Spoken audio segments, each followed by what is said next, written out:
Here's another video about some of the things I love about investing in mortgage notes versus other investments. Today I'm going to talk about the various exit strategies that you have when you buy a mortgage note compared to, say, buying stocks. So when you buy a stock, and I don't know a lot about buying stocks, but I know that you kind of buy or sell. That's kind of your options, right? Buying like gold and silver, you can buy it or you can sell it.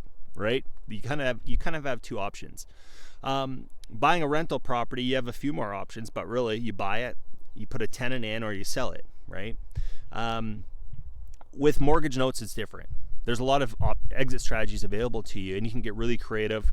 Or if things don't go as planned, you still have other ways to make money. So number one, you buy a mortgage note and it pays you every month, passive income, and you just hold on to it for a long time. And then eventually, maybe the borrower is going to sell the property and then they'll pay you out. Or maybe they're going to refinance. Maybe they're going to fix their credit or something and go to a different bank with a lower interest rate, and then they're going to refinance and get a new mortgage and pay you out. So that could happen. Or maybe they stop paying, and then you've got some options there. So if they stop paying, you could either work with the borrower, figure out what's going on, and maybe you can modify the terms of the note to get them paying again. And typically, if you're going to give them a second chance, you're going to want them to come to the table with a little bit of money to show that they're serious. So you'll modify the loan and say, look, if we change the terms of this loan to suit you better, I want you to come up front with $2,000 or $4,000 to show you're serious, and then I want to see you do this for 12 months in a row to show that you're actually going to perform. And then now, so you've increased your income, you've been able to be flexible with the borrower, help them stay in their home, and everything's good to go.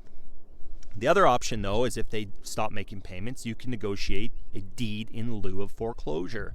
And what that is you can say to the borrower, look, you're not making your payments. Something's happening.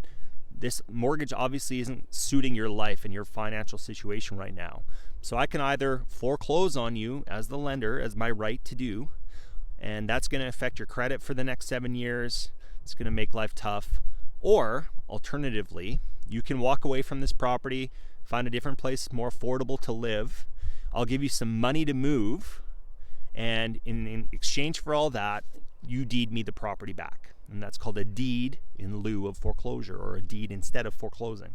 So now I own the property, and I can do with that property whatever I want.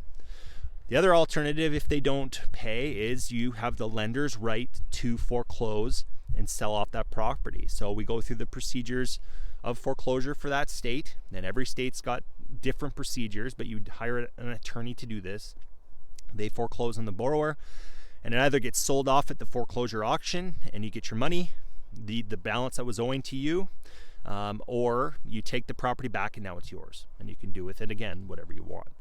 And then the other option, if you have a note and you don't want to deal with any of that stuff, or you just want to get your money back for a different investment, or maybe life happens and you need your cash back, you can always just sell that note to another note investor. Lots of flexibility. There's lots you can do here, lots of ways to be creative, and I love that about investing in mortgage notes.